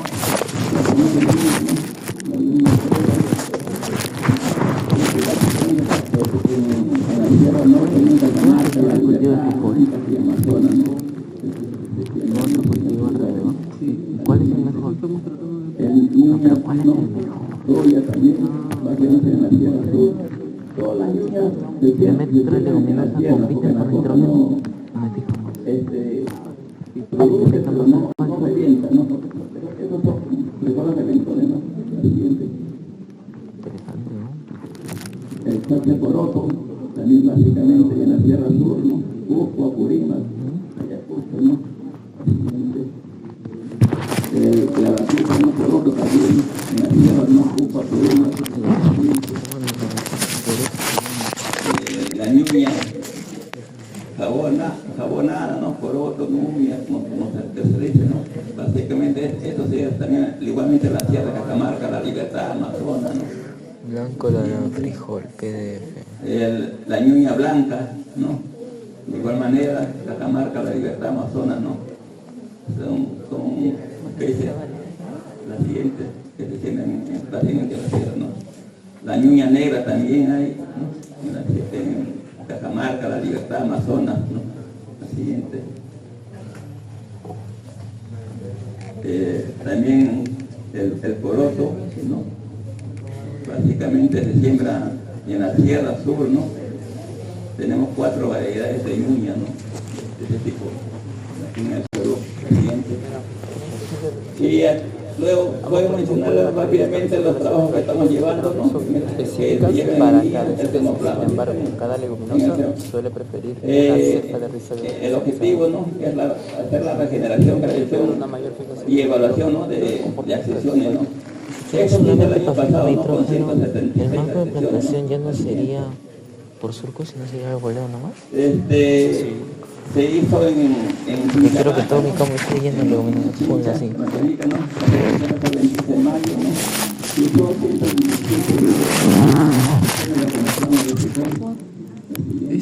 Ya la solución ya está absorbible. Nosotros cuando hacemos la regeneración, ¿no? Hacemos todo el proceso, ¿no? En este caso de la regeneración, la mezcla, el manejo, ¿no? De los hielos, los cultivos, ¿no? Y llegamos a la cosecha. El siguiente. Aquí tenemos los trabajos instalados, ¿no? En la campaña anterior, ¿no? En el campo experimental. Siguiente. Y bueno, el cuadro no se ve, pero son todos los datos que tomamos, ¿no? En este caso, desde la emergencia hasta la cosecha, ¿no? Y por cosecha, ¿no? Experiencia personal, ¿qué haces? Aquí tenemos la diversidad de los tipos, ¿no? Diámetros de crecimiento, tomamos datos en vaina, ¿no? Los colores de grano, el tamaño del grano, ¿no? Toda la diversidad de las etapas tecnológicas, porque es importante, ¿no? Para, desde la germinación, emergencias, ¿no? Antiguamente llegaba a trifoliar, la floración, información de vaina, llenado de vaina, ¿no? Y la maduración, ¿no? Para todas las etapas tecnológicas, en este caso del cultivo de todo lo que es bastante identificado, ¿no? Este es un trabajo que ya se publicó en el caso del semoploma de frijol. Usamos 50 adquisiciones, ¿no? De este cultivo de frijol, de semoploma de frijol. ¿Qué tienen buena vista? ¿Qué pepetista? Usamos, o sea, el objetivo fue caracterizar la diversidad agromorfológica de 50 ediciones del frijol común, ¿no? Usamos 21 caracteres cualitativos y 17 cuantitativos, ¿no? De la que se usó para, en este caso, para hacer este trabajo, esta publicación, ¿no? Siguiente. Aquí tenemos, ¿no? Se hizo en el Fondo Cercado Grande, ¿no? De la extensión planetaria de Chicha, ¿no? Se utilizó 50 sesiones, ¿no? Del banco termoflama que tenemos, ¿no? Aquí tenemos ya los resultados, ¿no? En este caso de la análisis de correspondencia múltiple, ¿no? Que se hizo con estas 50 acciones, ¿no? Aquí tenemos también el análisis correspondiente múltiple, ¿no? De qué manera se estaba comportando, ¿no? En este caso, todas las secuencias que tienen en estas 50 secciones, ¿no? Aquí también de igual manera, ¿no? El diagrama de correlación, ¿no? Que se hizo a estas 50 secciones, ¿no? Para ver de qué manera se correlacionaba entre ellos, ¿no? Y el agrupamiento, ¿no? Como ustedes ven, ¿no? Esas 50 secciones, ¿no?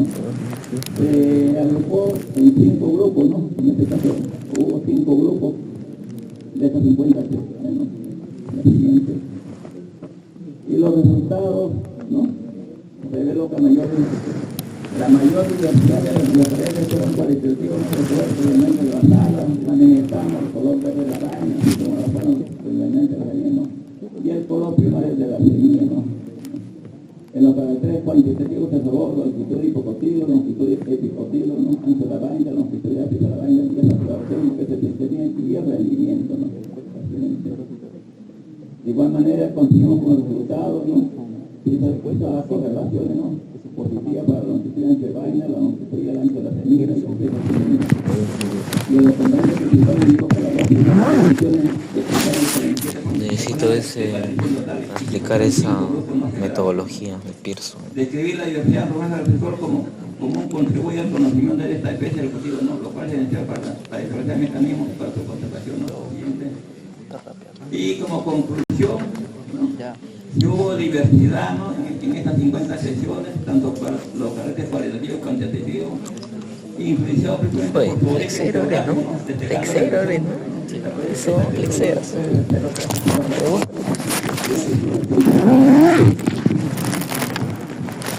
Aquí tenemos, nosotros cuando hacemos evaluaciones, identificamos acciones promotoras, ¿no? Acciones que han sobresalido, ¿no? En este caso acá tenemos 18, no tenemos por lo menos algunos caracteres. Y por supuesto de rendimiento que casi nada, ¿no? En este caso ganan buenos rendimientos. Nosotros, el INIA tiene un banco cromoplama, ¿no? De 1.200 sesiones, ¿no? Esto está en Lima, en la sede, ¿no? Del banco cromoplama. Ahí conserva las 1.200 adhesiones, ¿no? Que se tienen en el caso de frigol, ¿no? Por el caso y también tiene otra especie, ¿no? Nosotros se pide a Lima y nosotros hacemos nuestro trabajo, ¿no? Y ese es otro trabajo que se ha hecho, que se tiene que se está haciendo experimentalmente, ¿no?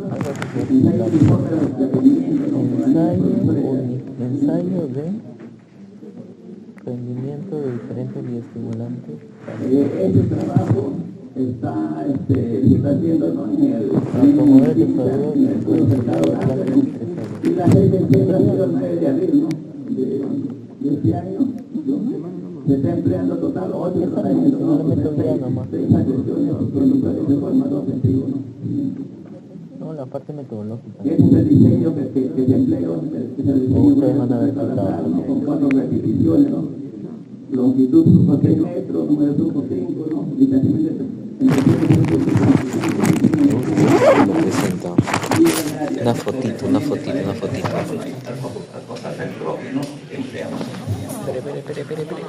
Y esos son los parámetros que ya estamos evaluando, ¿no?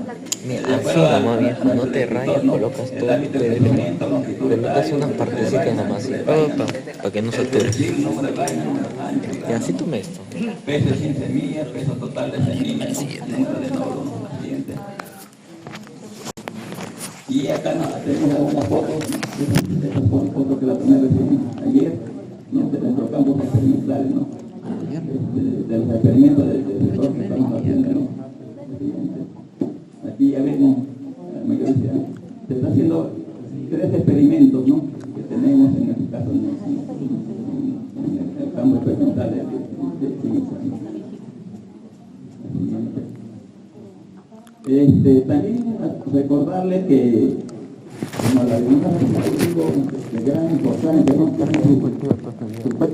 Su día mundial, ¿no? Es el 10 de febrero, ¿no? La vivienda de importancia, por eso tiene el día mundial de la UNED el 10 de febrero, ¿no? De cada año, ¿no? De acuerdo a la región media. Y acá en el Perú, el Día Nacional de Vivienda el 12 de julio. ¿Y por qué celebramos por la importancia que tiene en este caso de costumbre, ¿no? A nivel mundial y también nacional, ¿no? Y aquí tenemos algunos datos de que están reportando la legumbre, ¿no? A la alberca, el sector Castilla, el payaso y la arma, estos 4 estudios son los que están reportando. Y este es un cuadrito importante, ¿no? El consumo per cápita, o sea, cuánto consumimos, ¿no? Nosotros, ¿no? Aquí tenemos que de los países sudamericanos, ¿no? Brasil está en primer lugar, segundo Paraguay, Venezuela, Colombia, ¿no? Bolivia, y Perú está en el 6º lugar, ¿no?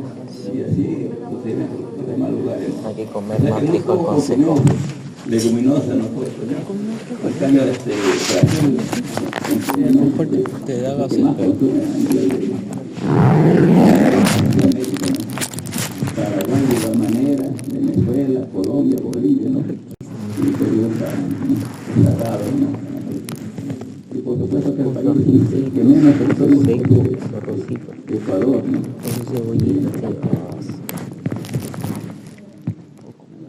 Mira, aquí tenemos algunos platos, ¿no? De las leguminosas que tenemos, sobre todo básicamente a base de la legumbre que tenemos acá en el Perú, ¿no? El siguiente. De igual manera. Bueno, muy bien, eso es todo. Gracias.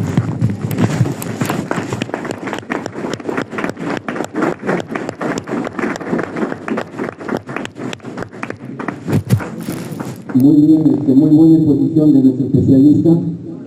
Por favor, si hubieran preguntas concisas, bien pensadas. Alguien que se atreva o ya quieren break. Sí, entonces tiene que hacer de tripas corazón y preguntar las preguntas necesarias a nuestro especialista, el doctor Leandro Aybar. A ver, ¿quién se lanza a la piscina? Está con poca agua, porque no está vacía. Nadie quiere hacer preguntas. Bueno, acá siempre preguntas. Futuro periodista. Especializado. Doctor, buenas tardes. ¿Cuáles son los factores agronómicos que ha podido observar de la variedad Blanco Larán actualmente? El Blanco Larán tuvo su apogeo acá. Le llamaban Nema, y como le dije ahí, ¿no? Cuando lideraron esa variedad, aquí muchos agricultores y han ganado bastante dinero. ¿Por qué? Es un frijol precoz, es un frijol que necesita poca agua, que se adapta a cualquier suelo, pocos fertilizantes. Inclusive algunos me comentaban que a los 22 días ya empezaron a cosechar la primera cosecha en verde, 22, 24, algo claro, depende de la condición climática. Y el rendimiento no bajaban de 6.000 kilos por hectárea, 6.000, inclusive hasta 12.000 kilos por hectárea en verde. Y ¿qué hacía el agricultor? Directo, ni siquiera lo vendía para acá, directo al mercado de Lima, que ganaba bastante bien. Vamos a poner, en ese tiempo, a mí me han comentado, a 2 soles el kilo. Vamos a poner el más bajo, 6.000, 6 por 2, 12.000. Tu costo de producción, 4.000. 12.000 menos 4.000, 8.000 soles. Nada. Eso ha sido una bonanza que sembraba frijoles que habían en Lemos. Está hablando más o menos, han pasado ya varios años. Pero después también hay que ser sincero, el precio bajó. El rendimiento no ha bajado, sino que ha bajado. ¿Usted cree que por qué en agricultura no siembran no cuenta frijol, cualquier cultivo, no? Por ejemplo, ahora si ustedes van, yo siempre digo, no sé, vayan a Independiente Pisco, 3.000 hectáreas de cultivo de frijol. Alguien de Pisco, no sé si ya vayan. Ahora está en población 3.000 hectáreas. ¿Y por qué siembran? ¿Por qué siembran los frijol? Que antes nunca se ha visto, porque está bien. Las 3.000 hectáreas.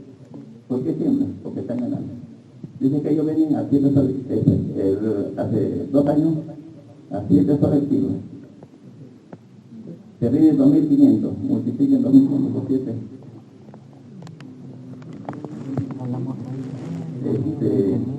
21.000 soles.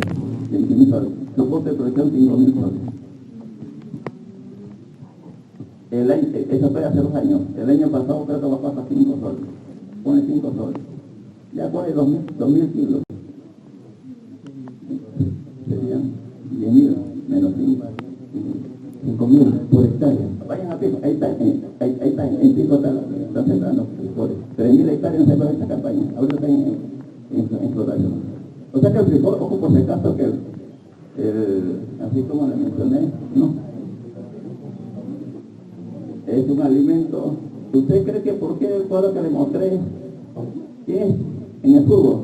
¿Quién es pentacampeón? Brasil, así, ¿no? ¿Por qué estamos eliminados? No comemos ningún pez. Estamos en sexto puesto, ¿sí o no? Paraguay, decimos Colombia, equipos, ¿no? Un ejemplo, ¿no? Esto. ¿Por qué han dado el Día Mundial de Almuerzo? ¿Por qué tenemos días aquí en el Perú de almuerzo? ¿Por qué es importante? La salud es importante. Hay que consumir más salud. Gracias.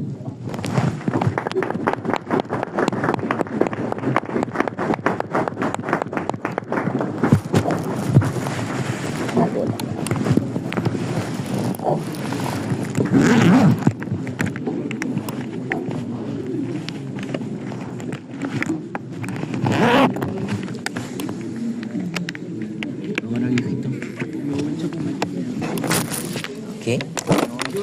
¿Por qué, weón? No sé, quiero pincharme. Échate, no, weón. Está ahí nomás. Agárrale ahí, del cabello, agárrale. Carmen dice que quiere mecharse contigo. A ver. Dice que te quiere agarrar así del Pero cabello, méchate. así. En microbiología ahí.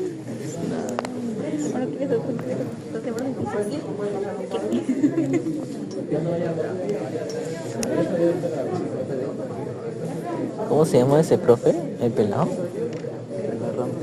Bien, Pendejo. bien. Parece que se ha pinchado la llanta del camión que traía el break. Oye, eso sí no te... Se ha pinchado la llanta. Entonces, es un camión de 14 toneladas. O sea, más o menos le toca Un 100 tractor. kilos de break a cada uno. Entonces, nosotros tenemos que ser como las bacterias. Las bacterias se adaptan, ¿o qué pasa? Se mueren. Nosotros, no pasa eso con nosotros. Nosotros nos adaptamos y sobrevivimos. Dice acá. Entonces,